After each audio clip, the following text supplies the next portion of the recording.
This is funny. I want to address it just because some people think it's a lot of people here, with the JB slander over the last few years.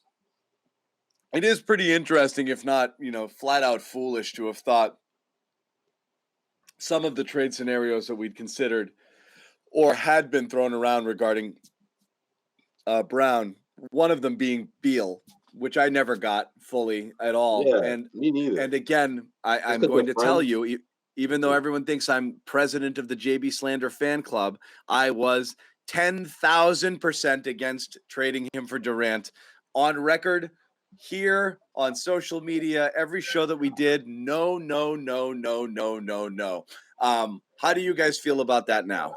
And again, it's 2 games, but still. Let's see it through. My answer is I was always fine with either outcome. Yeah, I mean, well, I don't know about that, Bobby, but you were like, it's because I don't know. I supported one, which was Durant. Yeah. I'm like, look, my whole thing was the contract. I'm like, you guys, this is ideal. This is exactly what you want to happen if you're an NBA franchise. Your 2 star players going into their prime, and neither one of them has a year left on their deal. Like, they're right in the middle of it. So see it through. See it through. I know Kevin Durant is one of the greatest scorers of all time, but I would have always wondered, what were those 2 going to do? If everything happened, if the trade went down and Durant became a Celtic, like, that would have bothered me. Like, how are those 2 going to respond from that NBA Finals loss? So I think Brad Stevens felt the same way, and the organization were like, look, we're getting at least two more years out of these 2 guys. Never mind trading them after 1, because that's essentially what happened last year. You got 1 year out of these 2 being the clear-cut leaders while trying to, lead a ship that was obviously sort of rebuilding, with a brand new coach and a new personnel and all that. So, yeah, I always wanted to see them see it through. Yeah, my stance was always that if you could get him for Brown and White, it's just something you should do. Like, that's just a great trade to me. The advantage for the Celtics is that because of the fact that the Nets wanted, let's just say, Brown, Rob, 7 firsts, blah, blah, blah, blah, blah, blah, blah, you could just say no and move on with 2 great young players, which is what they did. And they still leave the Nets flailing in the wind, which I'm pretty confident that's going to fall apart in Brooklyn pretty fast to start this year. So far it's looking like the right move, even if it was White and Brown and some picks and stuff. Like, you would have been foregoing Brown's continued ascent here, which is, it's just crazy to see him continue to take steps in terms of efficiency, in terms of rounding out his game. Defensively, he's been great. And he made a few nice plays in that first half too, passing out of the high post. I mean, he just keeps getting better. It reminds you how young these guys are. I know you hate that, John, but their age allows them to continue to get better and better toward the late 20s. Goodman wanted to trade him so badly. That's not the aspect. That's not the aspect I hate, Bobby. I hate using it as an excuse. You're a man in this league. You've been playing. This is your 6th and your 7th year. The excuses of they're still young don't hold. But the possibility of them continuing to get better is very real. Both of those things can be true. I just think the whole, like, well, he's only this. Yeah, but he's in his 6th year and in his 4th conference finals. Like, some of it was that's excuse, a very but some of it's that some to of it's me reality. is. I mean, look. Are you going to be a little better when you're a John, little older with more experience? That's fine. But you're not talking about year 1 and 2 guys. They are veteran guys. Yeah, so anything they did last year, I'm not chalking up to any mistakes they made last year is not because of youth.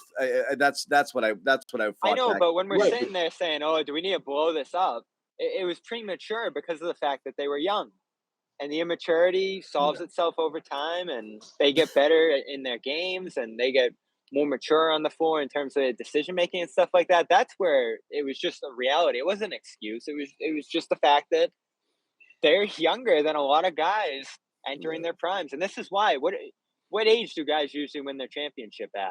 27, 28, 29? We've had this discussion too. The reason most people win it later is because most of the premium players in the league who are drafted in the top 2, 3, 4, 5 slots are drafted into horrible teams that take 3, 4, 5 years to get competitive. So therefore, of course, you're not even going to have a chance to make runs until your age 23, age 24 season. So of course it takes longer. I mean, that's always going to be a problem. Again, Tatum and Brown were born by fire here. They immediately jumped into Jayson Tatum started game 1 of his rookie year on a team with finals aspirations that made the conference finals the year before. It's a totally different ball game. Trial by fire, Right. and they But were in it was right never away. his team, though. I think that's the part that And he everyone wasn't the it was alpha. never his team. Yeah. Whether it was Kyrie or it was, later on it was Kemba or, that bridge year where it seemed like he was starting to be that leader, but it was still Kemba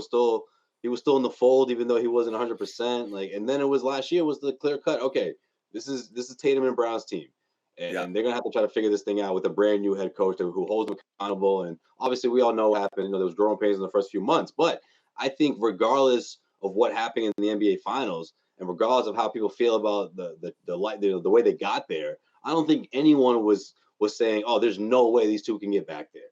We all knew it was going to be tough. We knew other teams would improve, and that maybe they caught a couple of breaks, and Middleton being hurt in that Bucks series, and Jimmy Butler missing that 3 in Game 7 in the Eastern Conference Finals. But I think everyone agreed that these two were going to continue to get better, and that if anyone was to help, help them do that to get back to the finals and do it again, it was going to be Ime Udoka, right? Like he was the biggest reason why for the turnaround. But now these guys without him are showing that they matured. They've reached that level, and that approach that we've never seen from them. And even though it's only been 2 games, I think this is the reason why a lot of Celtics fans were worried about the whole Kevin Durant thing, because they were just like, well, wait a minute, like they're on the cusp of something major here, and I think that's what we're seeing right now. This is an interesting point someone brought up here. I guess just going through my head, trying to recall, most of the shots Tatum's taken the first 2 games. This does feel like something he's doing a little bit less, right? Yeah. The contested step back, it's a shot I've there never were a few liked. tonight. There were a few tonight. There were more tonight than there were in game 1, but this is a thing I never liked, and I don't want him to lean on.